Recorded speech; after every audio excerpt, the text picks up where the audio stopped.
할렐루야. 오늘 하나님 말씀 사도행전 20장 1절부터 6절의 말씀입니다. 사도행전 20장 1절부터 6절의 말씀입니다. 같이 합독합니다. 소요가 그침에 바울의 제자들을 불러 고난 후에 작별하고 떠나 마게도냐로 가니라. 그 지경으로 다녀가며 여러 말로 제자들에게 권하고 헬라에 이르러 거기 석 달을 있다가 배 타고 수리아로 가고자 할 때에 유대인들이 자기를 해하려고 공모함으로 마게도냐로 다녀 돌아가기를 작정하니 아시아까지 함께 가는 자는 베레아 사람 부로의 아들 소바도와 데살로니가 사람 아리스타고와 세군도와 더벳 사람 가이오와 및 디모데와 아시아 사람 드기고와 드로비무라. 그들은 먼저 가서 트로아에서 우리를 기다리더라. 우리는 무교절 후에 빌립보에서 배로 떠나 닷새만에 들어와 있는 그들에게 가서 이래를 머무느니라. 아멘. 이제 사도행전 20장으로 하세요. 20장은 마게도냐와 헬라 사역, 그리고 고린도에서 드로아로 귀환의 여정과 드로아 사역, 그리고 더 나가서 드로아에서 밀레도까지의 여정과 밀레도에서 사도 바울의 고별 설교를 이렇게 끝이 나는 구성으로 되어 있죠. 그래서 사도행전 20장은 넓게는 13장 1절부터 21장 16절까지 이어지는 사도 바울을 중심으로 한 3차의 이방 전도 여행이 연속된 부분이죠. 그리고 적게는 18장 23절부터 시작해서 21장 16절까지 이어지는 제3차 전도 여행의 연속적인 부분으로 지금 이어져 가고 있어요. 이제 이 사도 바울의 3차에 걸친 전도 여행 기사는 과거 철저한 유대주의자로서 열렬히 예수님의 복음을 탄압했던 사도 바울을 회심시키고, 이제는 정반대로 순교의 위험을 무릅쓰고 그것도 이방인들에게 복음을 전하는 사명을 감당하게 하신 하나님의 그 오묘한 섭리를 보여주고 있어요. 한때는 예수 믿는 사람들을 복압하고 억압하고 또 그들을 옥에 가두고 이렇게 예수님을 핍박했던 그 사람을 이제는 그를 변화시켜서 예수님을 만나고 성령의 임재가 들어가고 나니까 그가 변화돼서 이제 하나님의 나라를 위해서 열심을 다해서 죽기까지 충성하는 그 모습으로 바뀌어진 그러한 모습이죠. 그리고 이제 사도 바울이 그야말로 생명을 던진 철저한 헌신으로 인해서 예수님께서 승천하시면서 하신 그 명령, 그 동시에 약속으로 남기셨던 말씀, 곧 성령이 강림한 이후에 성령의 주도로서 주의 사도들이 땅 끝까지 이르러 주의 말씀을 증언함으로 복음이 세계 만민에게 전달될 거다라는 말씀이 분명히 그리고 강력하게 성취되어 가는 과정을 아주 생생하게 보여주고 있다는 거죠. 사도행전 1장 8절의 말씀처럼 오직 성령이 너희에게 임했을 때 너희가 하나님의 권세와 능력을 받게 되고, 그 성령님의 그 이끄심에 따라서 온 유대와 사마리아 땅 끝까지 이르러 복음의 증인이 되라 하는 그 말씀이 지금 사도 바울을 통해서 아주 철저하게 이루어지고 있는 모습을 보여주고 있다는 거죠. 이런 문맥가에 사도행전 20장 크게 세 부분으로 나눌 수 있는데, 첫 번째 1절부터 3절의 말씀이죠. 에베소를 떠난 후에 사도 바울이 이전에 제2차 전도 여행 때 방문해서 교회를 설립하였던 지역인 마게도냐와 켈라 지역의 기존 교회를 재방문해서 그 지역 교회의 터전을 세상 공고히 하는 사역을 감당했다는 것을 설명을 하고 있죠.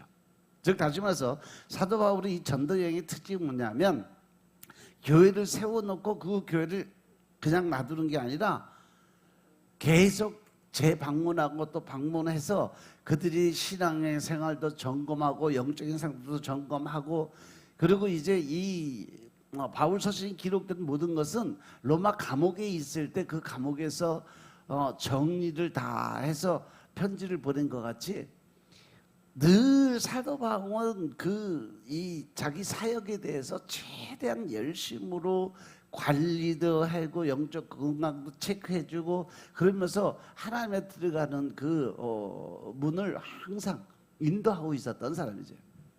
그리고 이제 4절부터 12절의 말씀은 뭐냐면 사도 바울이 귀한 길에 올라서 고린도에서 일단 드로아까지 도달한 여정, 그리고 그 뒤에 귀한 여정의 중간 기착지인 드로아에서 약 일주일간 머무는 사이에 발생한 가장 큰 사건이었던 바로 청년 유두고의 죽었다 다시 살아나는 기적이 소개가 되죠.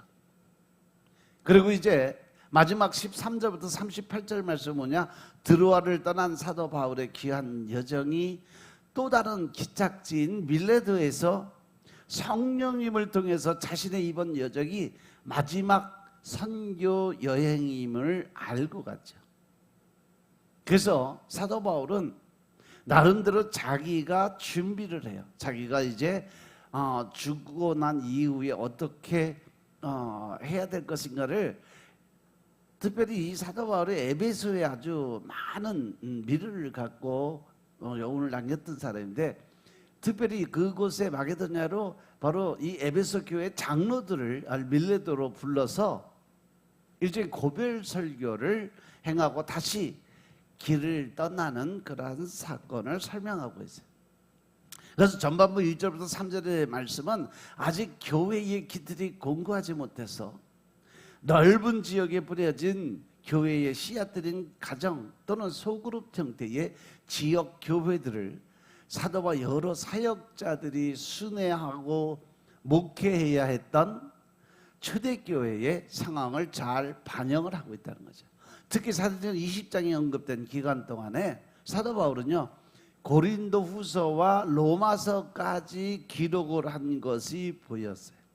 그래서 사도행전 20장을 초대교회의 생생한 역사 전체의 맥락에서 생각할 때 오늘 이 본문의 짧은 사실 보도성 말씀은 우리에게 유대주의자들에게 핍박을 받아가면서 세계 각처를 순회하고 복음을 전하던 그 사도 바울의 끝없는 전도자로서의 수고와 열정을 아주 강력하게 암시하고 있다는 것을 볼 수가 있어요. 그래서 이러한 본문은 결국 우리들에게도 사도 바울 같은 믿음의 선진들의 피 어린 노고로 복음을 물려받은 우리도 이제는 주의 구속의 복음을 죄에 빠져 신음하는 영혼들에게 그 어떤 상황에 처해서라도 전해야 한다는 구속사적 의무를 직접 말씀으로 주고 있다는 거죠. 우리가 아무리 힘들고 어려운 과정이 있다 할지라도 절대 우리가 해야 될 일은 바로 복음 전도자의 사명을 감당해야 된다. 전도의 사명은 어디까지나 하나님의 직접적 명령이기 때문에 반드시 그것은 우리가 지키고 나아가야 된다는 것을 말씀으로 전해주고 있음을 깨달으시기 바랍니다.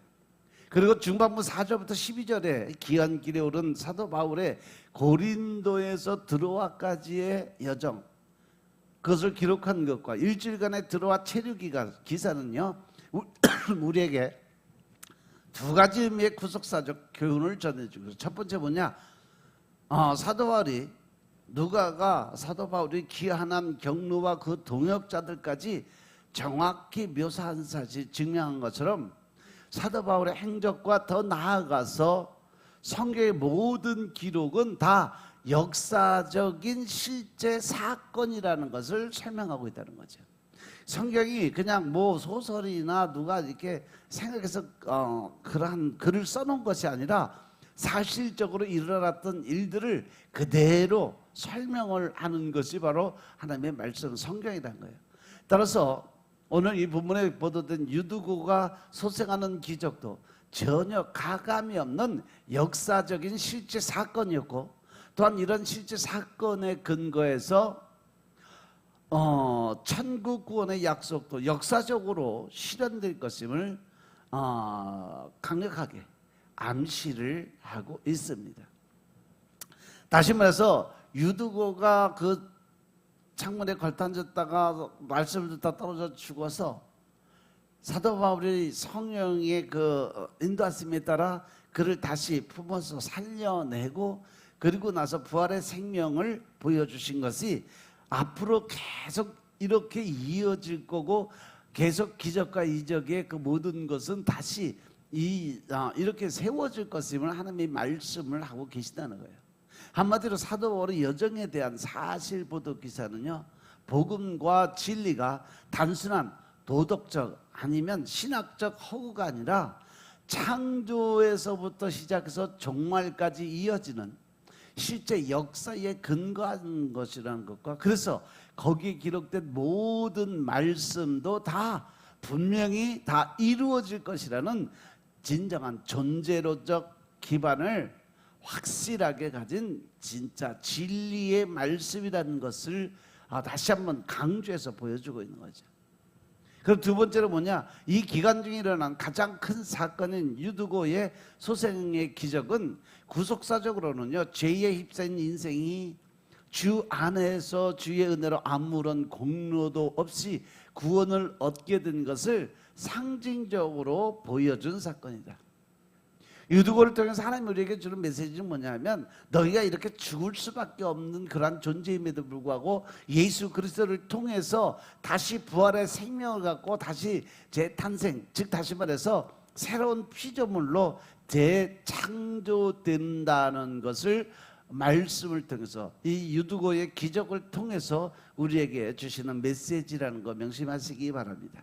그래서 먼저 사도 바울이 전하는 복음의 강론을 듣다가 졸음에 빠진, 나머지 졸음에 빠져서 그 난간에서 떨어져 죽은 유두고의 모습은 실제로 구원에 관한 전적 타락적 그 전적 무능력에 빠져서 스스로 도저히 구원을 얻을 길이 없는 나약한 인간의 모습을 보여주고 있다는 것이죠. 그런데 성령에 의지한 사도 바울의 능력으로 소생해서 자신은 물론 만민에게도 기쁨과 위로를 전해준 유두고의 모습은 주 안에서 가능하는 구원을 얻어서 부활의 은혜에 동참한 성도의 모습을 잘 설명해 주고 있는 것입니다. 그리고 후반부로 넘어와서 이제 13절부터 38절의 말씀은 드로아에서 밀레도까지 여정, 그 밀레도에서 사도 바울이 에베소 교회 장로들에게 행한 고별 설교를 기록해 놓고 있어요. 이제 다음 장에서 볼 수 있는 것처럼, 21장에서 볼 수 있는 것처럼 곧 그가 예루살렘에서 체포가 돼서 로마로 압송될 것이라는 그 자세한 세부 내용까지는 모르지만 성령으로부터 이번 그의 여정이 마지막 선교 여행이고 이후로는 복음을 위해서 연속적으로 환난을 당할 것을 예고받은 상황에서 주어진 것이었죠. 이러한 본문에서 우리는 그 여정과 고별 설교의 진행 과정은 지금까지도 목숨을 내걸고 사역을 했지만 이제는 본격적으로 환난을 예고받은 대사도 사도 바울이 남긴 고별 설교 내용 전체의 구속사적 의의에 집중하기로 이렇게 하죠. 실제로 이것은 그 당시 에베소 교회 장로들에게만 아니라 지금 오는 세월도 가는 그 모든 세대의 모든 후진 그 성도들에게 남기는 일종의 신앙의 유언이 될 수도 있다는 거예요. 그래서 그 구속사적 의미가 점점 더 확대되어 간다고 볼 수 있다는 거죠. 무엇보다도 먼저 사도 바울은 그의 고별 설교에서 자신은 그동안 다른 그 무엇이 아니라 하나님의 나라와 주의 구속의 복음을 전하는 것을 유일한 목적으로 삼았다는 것을 강조를 하고 있어요.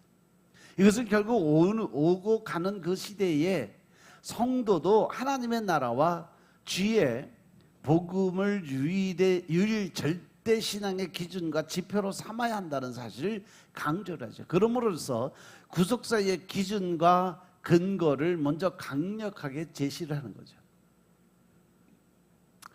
주의 구속의 복음만이 우리의 유일한 신앙의 근거고, 이로 인해서 성도는 정체성과 동일성을 갖게 된다는 거죠. 그리고 두 번째, 사도 바울은 이제 고별 설교를 남기면서 자신은 지금까지 실로 모든 세속의 유익과 안위를 포기하고 더 나아가서 헌신과 눈물과 정열로 일했다는 것을 거듭 강조를 하고 있어요. 이것은 자신의 공적을 내세우는 것이 결코 아니라는 거죠. 이는 사역자로서 바른 자세의 신뢰와 모범을 보임으로써 먼저는 주의 종으로서 올바른 자세를 알려주는 거죠. 최소한 하나님의 나라의 군사로, 또 하나님의 종으로, 또 우리가 복음 전도자의 사명자로서 살아가려면 최소한 이 정도의 어려움과 환난과 연단은 이기고 나아가야 하나님의 복음을 전할 수 있는 능력이 생긴다는 거예요. 그래서 모든 성도들에게도 주의 복음에 대한 확신 안에서 올바른 삶의 자세를 갖도록 격려하고, 또는 그것을 촉구하기 위한 방법이었어요. 그 말씀은 디모데전서 6장 11절부터 16절의 말씀을 보면, 오직 너 하나님의 사람아, 이것들을 피하고 의와 경건과 믿음과 사랑과 인내와 온유를 쫓아가며 믿음의 선한 싸움을 싸우라고 합니다. 그 믿음의 선한 싸움을 쌓아갈 때 우리가 영생을 얻게 된다. 이것을 위해서 내가 부르심을 받았고 많은 증인들 앞에서 선한 증거를 했다라고 강조를 해요.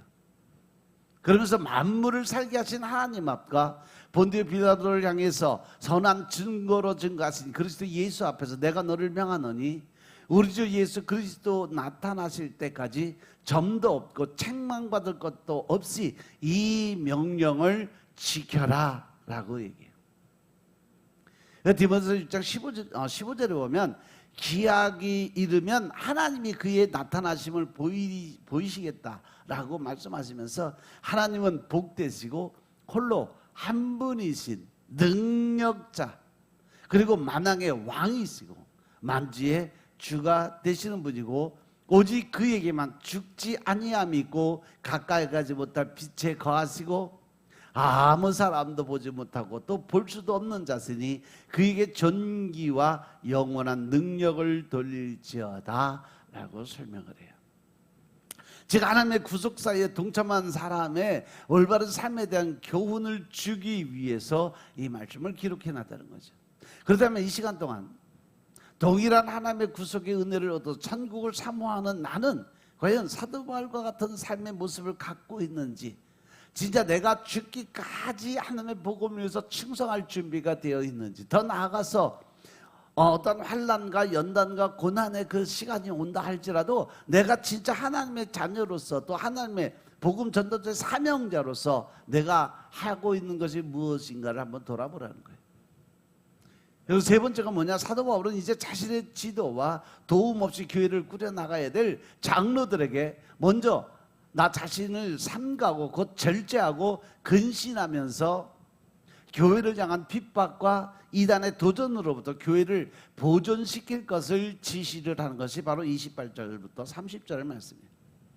실제로 하나님을 거스려 스스로 반역하고 나중에 천사와 사람들까지 타락시킨 사탄이 공중의 권세 잡은 현재 이 세상에서 하나님의 아들 그리스도를 믿고 구원을 얻으려는 자에게는 핍박과 유혹이 반드시 따라올 수밖에 없다라는 거예요.